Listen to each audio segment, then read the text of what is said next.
Alright, in this video we are going to continue talking about the relationship between electricity and magnetism. So in the last video we started learning about magnets and that certain materials are magnetic, and it has to do with the spin of their electrons generating a magnetic field. And the movement of the electrons is really what generates that magnetic field. And in this unit we've been talking about electricity in terms of current, which is also the flow of electrons.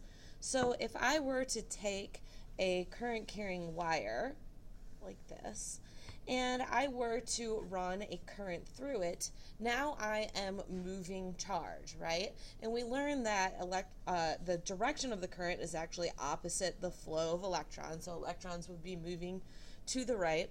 However, because of the motion of the electrons, there's actually a magnetic field that's produced around a wire.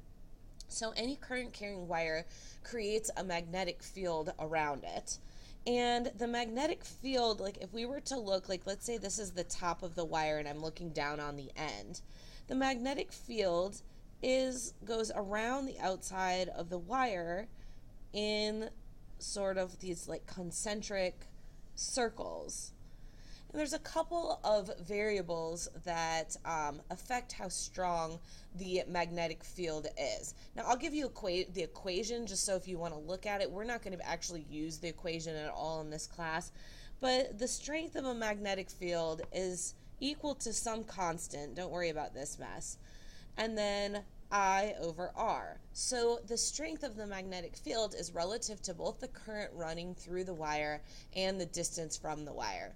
So the stronger the current, the greater the magnetic field, or the closer you are to the wire, the greater the magnetic field. Now there's also a convention for which direction the magnetic field is going, and we use something called the right-hand rule. So let's say that the current is running up in this direction. I would point my finger in the direction of my right hand. That's why it's called the right-hand rule. I would point my thumb in the direction of the current, and then I kind of make a 90-degree angle with my fingers here, and that tells me the direction of the magnetic field at any point. So if I'm over here on this side, you can see that my fingers are pointing up. So over here, the magnetic field would be up at you out of the page, and sometimes we draw those with little dots. Whereas on the other side, if I turn my hand this way, you can see that my fingers are pushing into the page over here, and so these over here, the magnetic field would be down, and we draw those with X's into the page. Now if we thought about in front of it, up top, you can see that my fingers would be pointing in this direction, or behind it, it would be in this direction. So you see it kind of makes a big loop around this wire, the direction of the magnetic field. So what's important to know is that when a wire runs a current, it creates a magnetic field. Now, let's look at what this means in terms of electromagnets. You may have heard of electromagnets.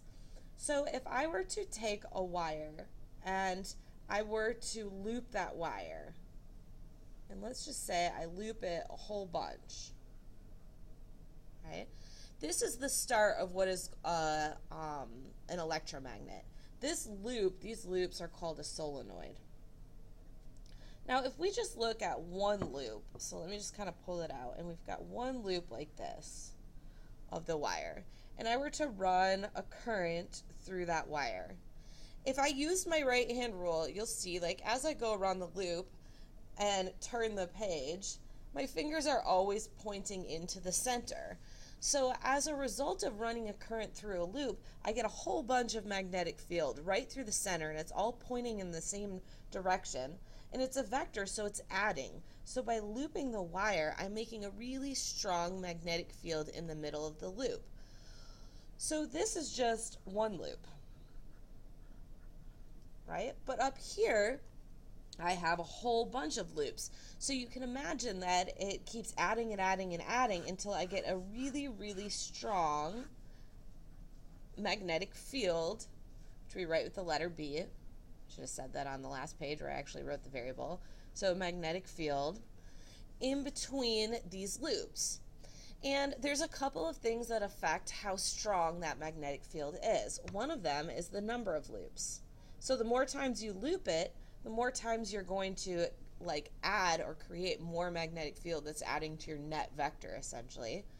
And also the amount of current that you are running through the wire can also affect the strength of the magnetic field in between.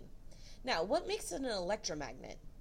Well, what we would do is we would go ahead and we would put a piece of metal in here, right? So if we were to put a piece of iron or like an iron rod, now all of a sudden what I have is I have a piece of metal that has a really strong uniform magnetic field running through it. So I've basically made a magnet using electricity. That's an electromagnet.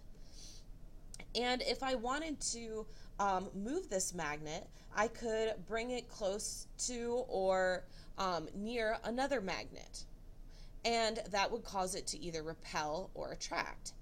So if you think about, like, one of the examples I like to give, and we can look at this in class, is if I have like a speaker, right?